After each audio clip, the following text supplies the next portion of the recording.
আমরা ভারতে বসবাসকারী যারা, তাদেরকে নাগরিক অধিকার দিতে পারছি না। কারা বলতে পারবে? শুনতে খারাপ লাগে। বেশ্যা, বেশভূষা যারা এই দেহটাকে পরপুরুষের কাছে তুলে ধরার জন্য পোশাকগুলো পাল্টায় বারবার, তাই তাদের বেশ্যা বলা হয়। কিন্তু এরা কারা? এরা কারা? ইয়া দেবী সর্বভূতেষু মাতৃরূপেণ সংস্থিতা ওম নমস্তস্যৈ নমস্তস্যৈ নমো নমঃ। তাহলে এরা হলো মা দুর্গার অংশ, মা কালীর অংশ। তাই এদের সমাজে উচ্চ স্থান দেওয়ার জন্য, তাই তো আমার বেদে পেয়েছি যজুর্বেদ, যেখানে দেবদেবীর পূজা হয়, যজুর্বেদের অংশ। সেখানে দেখলাম যে বেশ্যাখানার মাটি লাগে আমার মা দুর্গার পুজো করতে গেলে। তাহলে এই যে প্রথা, বেদ আজকে কোটি কোটি বছর আগেকার তো। কেন? ওই যে গীতায় অর্জুনকে বলল, আমি এই যোগ সূর্যকে বলেছিলাম, সূর্য তো অনেক আগে। তাহলে তুমি সূর্যকে বলেছিল, আমি কি করে বিশ্বাস করব? তাহলে এই শাশ্বত সনাতন ধর্ম কত কোটি কোটি বছর এর বয়স না? ওই যে অর্জুনকে বলল, অর্জুন আজ কুরুক্ষেত্রে যে যুদ্ধ করছো, আমি এসেছি তোমার সখা হয়ে, সারথি হয়েছি রথে। এই যোগটা তোমাকে বললাম অনেক পুরাতন যোগ, যে সূর্যকে বলেছিল ওই যোগ। তাহলে আমরা বুঝতে পেরেছি কোটি কোটি বছর আগে এই ভগবান বেদ সৃষ্টি করেছে।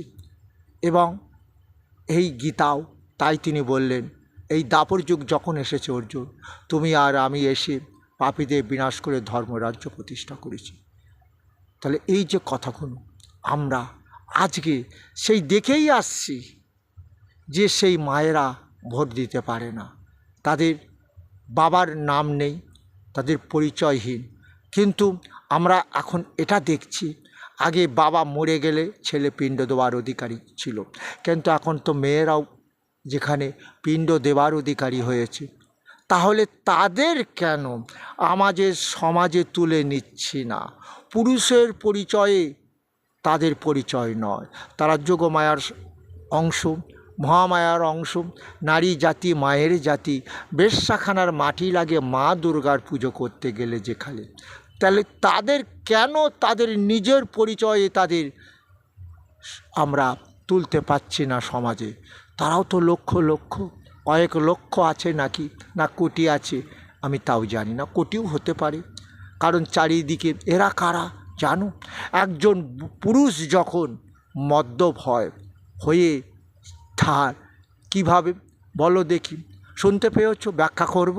সে যখন পাগল হয়ে যায়, এই মায়েদের ইজ্জতগুলো রক্ষা করছে তারাই তো আজকে তাদেরকে ঠান্ডা করছে, তাদের সেক্সকে যে আজকে শান্তি দান করছে। সেক্স মানে একটা কুকুর যেমন খেপে যায়, পাগল হয়ে যায়, কামড়ে খিঞ্চে একটা কুকুরকে ভোগ করে, এরাও তো সেই মা এই পুরুষগুলোকে, তাদেরকে এই তাদের সেক্স বা কাম, তারাই তো শান্তি দিচ্ছে।